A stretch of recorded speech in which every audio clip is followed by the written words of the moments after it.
Boa noite, meus irmãos. Satisfação enorme estar com vocês. Meu nome é Alexandre Santana, sou trabalhador da casa, e hoje a gente vai falar sobre o Evangelho segundo o Espiritismo, o capítulo 15, Fora da Caridade não há salvação, com o item O Bom Samaritano. Iremos trazer nesta noite uma abordagem mais da história e também da cultura local, trazendo também um paralelo para os nossos dias de hoje, os dias atuais, aonde o ensinamento do Divino Mestre se perpetua pela eternidade. E vai ser ampliado com a luz da doutrina espírita, trazendo uma visão mais ampla do ensinamento dessa magnífica parábola do Bom Samaritano. E para começar, a gente vai ler aqui um trecho do Livro dos Espíritos que diz: muitas vezes a palavra de Jesus era alegórica e em forma de parábolas, porque ele falava de acordo com a época e os lugares. Agora é preciso que a verdade seja inteligível, seja de fácil compreensão.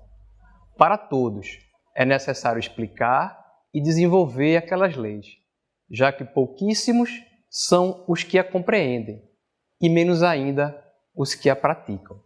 Livro dos Espíritos, questão 627. A viagem de Jesus a Jerusalém está no Evangelho de Lucas, capítulo 9, versículos 51 ao 56. Para que possamos entender essa questão, quando Jesus disse, era a época de Páscoa, vamos a Jerusalém, porém, tomaremos o caminho da Samaria. No entanto, era um caminho mais tortuoso, mais perigoso. Porém, há de convirmos que existe por trás disso aí um episódio que antecede, a esse fato. Qual seria? É que depois de Abraão, vieram 12 reinados, ou seja, 12 reis sucederam a Abraão. E quando chegou no reinado de Salomão, após sua morte, o reino aí, as 12 tribos de Judá, elas foram divididas, ficando 10 tribos ao norte, em Israel, com a capital na Samaria, comandada pelo seu filho Jeroboão, e as 2 ao sul, na região de Judá, com a capital de Jerusalém. Então fica fácil entender que as 12 tribos estavam separadas, divididas. E o Mestre, quando veio a pisar na terra, só veio com um único propósito: unir as pessoas pelo amor, independente de cultura, de dogma ou de religião. E assim, chegando em Jerusalém, o mestre da lei pergunta a Jesus. Isso está no Evangelho de Lucas também, no capítulo 10, versículo 25 ao 37. Como é sabido, ele pergunta a Jesus: Mestre, o que farei para herdar a vida eterna? Com muita sabedoria, Jesus o devolve a pergunta. O que está escrito? Como leis. Então ele diz: amai a Deus sobre todas as coisas, de todo o teu coração, de toda a tua mente, de toda a tua força e de todo o teu espírito, e ao próximo como a si mesmo. Então a gente pode perceber que é o seguinte: na concepção da história da cultura local, o coração tem um significado, a força tem um significado, o espírito tem um significado, o entendimento também. Mas vamos pontuar principalmente a questão de que, como é que surgiu a parábola do Bom Samaritano? Foi pela última pergunta: amar o próximo como a si mesmo. E ela só surgiu porque, não satisfeito, o doutor da lei replicou: Mestre, e quem é meu próximo? E daí é que surge a belíssima e enigmática e envolvente parábola do Bom Samaritano. aonde Jesus declara: um homem comum vinha descendo de Jerusalém a Jericó. Isso tem um fundamento histórico, uma importância histórica, porque sabemos que Jerusalém é a capital sagrada. Inclusive, a sua localização fica acima do nível do mar do Mediterrâneo. Já Jericó é a capital material. É lá aonde existem as trocas, as vendas e compras, o câmbio. Ou seja, Jesus estava dizendo que aquele homem estava diminuindo de vibração ao percorrer esse caminho de Jerusalém a Jericó. É quando ele introduz também a figura do sacerdote, que está indo pelo mesmo caminho, de Jerusalém a Jericó, significando que ele estava baixando a sua vibração, saindo da capital espiritual e indo para a capital material. O mestre também coloca o personagem levita, que também é um grande conhecedor da lei, aquele que arruma o sinédrio, o lugar onde vão ser um lugar sagrado, aonde todos vão cultuar a Deus. Mas como sacerdote, ele vê o homem caído e passa pelo lado oposto. É quando ele fala sobre o samaritano. Com certeza, ao colocar o personagem samaritano, ele surpreendeu, eu acho que a maioria, porque ao redor deveria estar romanos, tinha os próprios galileus, tinha samaritano e os seus discípulos. E eu acho que um dos que ficaram mais surpresos foi João, porque pouco tempo atrás ele pediu ao mestre em oração que derramasse fogo sobre a Samaria. E o mestre aqui coloca o samaritano como o único capaz de entender a necessidade do seu próximo. Mas eu queria chamar a atenção para a seguinte questão. O fundamento dessa parábola não é o amar a Deus. Por quê? O amar a Deus, eles faziam. O romano tinha o seu modelo de adorar a Deus. O samaritano também tinha o seu modelo de adorar a Deus. O galileu, os galileus, os cananeus também tinham o seu modelo de adorar a Deus. Como também os próprios judeus. Fazendo um paralelo para os dias atuais, a gente pode perceber. Os católicos, eles têm seu modo de adorar a Deus.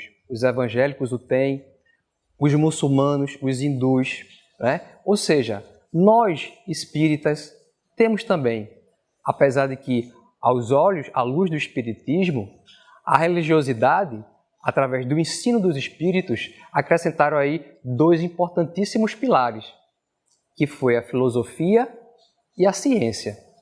A filosofia, numa tradução literal, é o amor à sabedoria. A ciência, através das suas comprovações científicas de experimentação, vem comprovar todas as leis que regem o mundo material.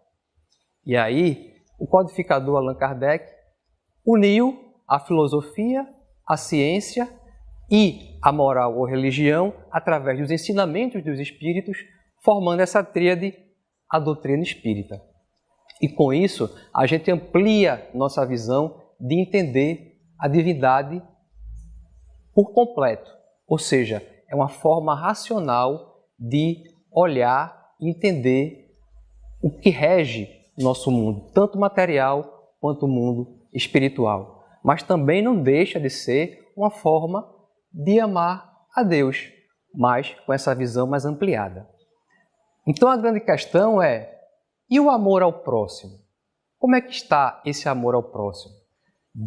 Desde a época que Jesus pisou na terra até hoje, como é que está esse amor ao próximo?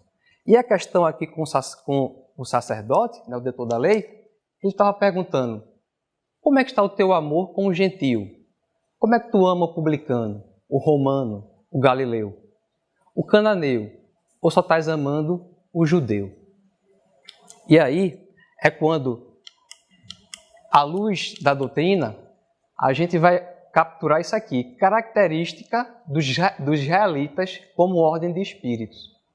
Isso foi tirado do livro A Caminho da Luz, de Emmanuel, onde ele fala que existem ordem de espíritos, E essas ordens ele classifica como a ordem dos espíritos, no caso dos egípcios, a ordem dos espíritos dos arianos, dos indo-europeus, e os israelitas, eles não eram diferentes. A ordem desses espíritos se caracterizava simplesmente pelo autoconhecimento da lei, íntimo contato com a divindade, o Deus único, Yahvé, porém tinha um detalhe: eles não passavam esse conhecimento. Era um grupo, uma ordem fechada, ou seja, em castas.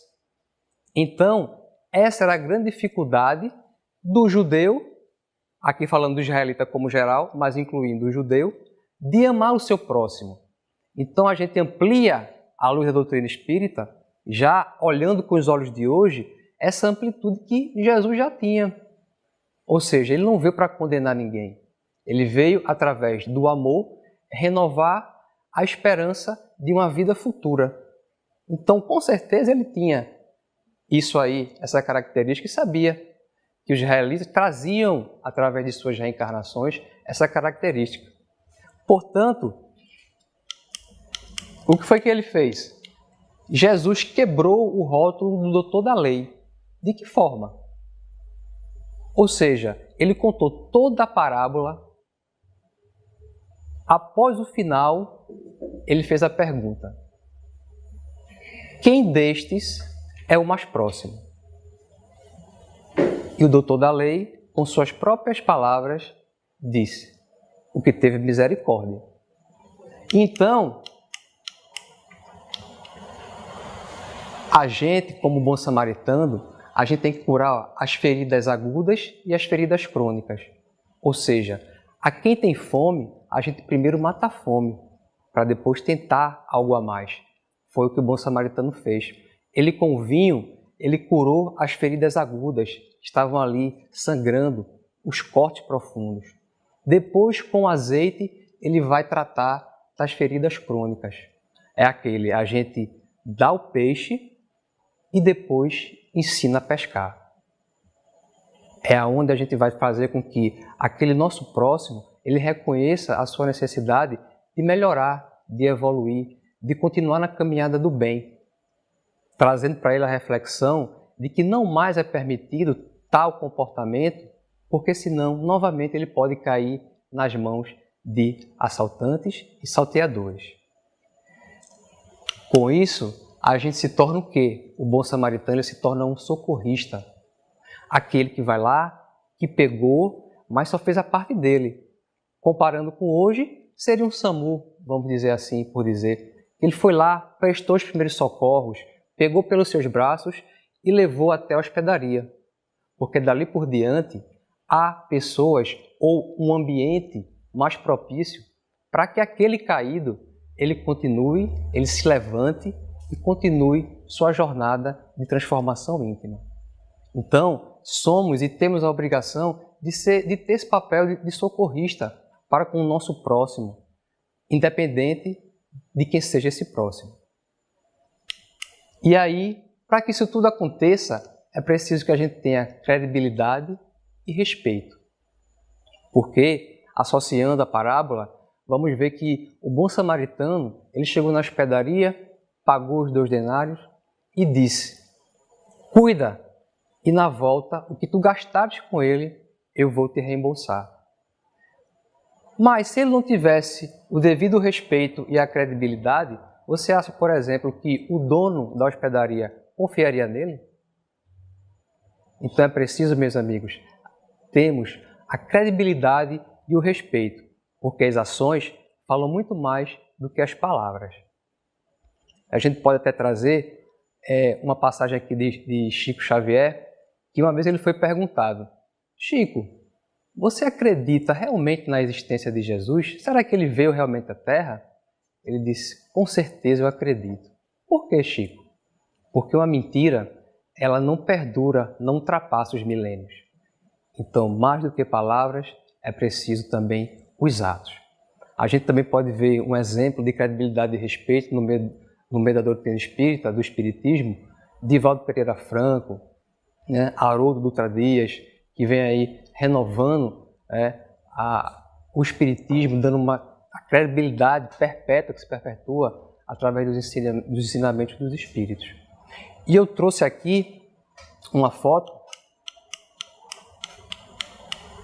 que nos diz muita coisa, aonde a gente vê judeus, muçulmanos e cristãos num abraço de paz. Esta é, sem dúvida, uma foto que deveria correr o mundo e, quem sabe, mudar mentalidades. É onde a gente vê, na atualidade, o Papa Francisco com um exemplo, um representante maior da Igreja Católica, altamente espiritualista, aonde ele está quebrando dogmas, né? E aí está abraçando a causa do amor e da paz. E para finalizar, meus amigos, a gente vem trazer essa imagem de Jesus em Jerusalém. É preciso compreender e servir mais. Que Deus nos abençoe, muita paz, muito obrigado e uma boa noite.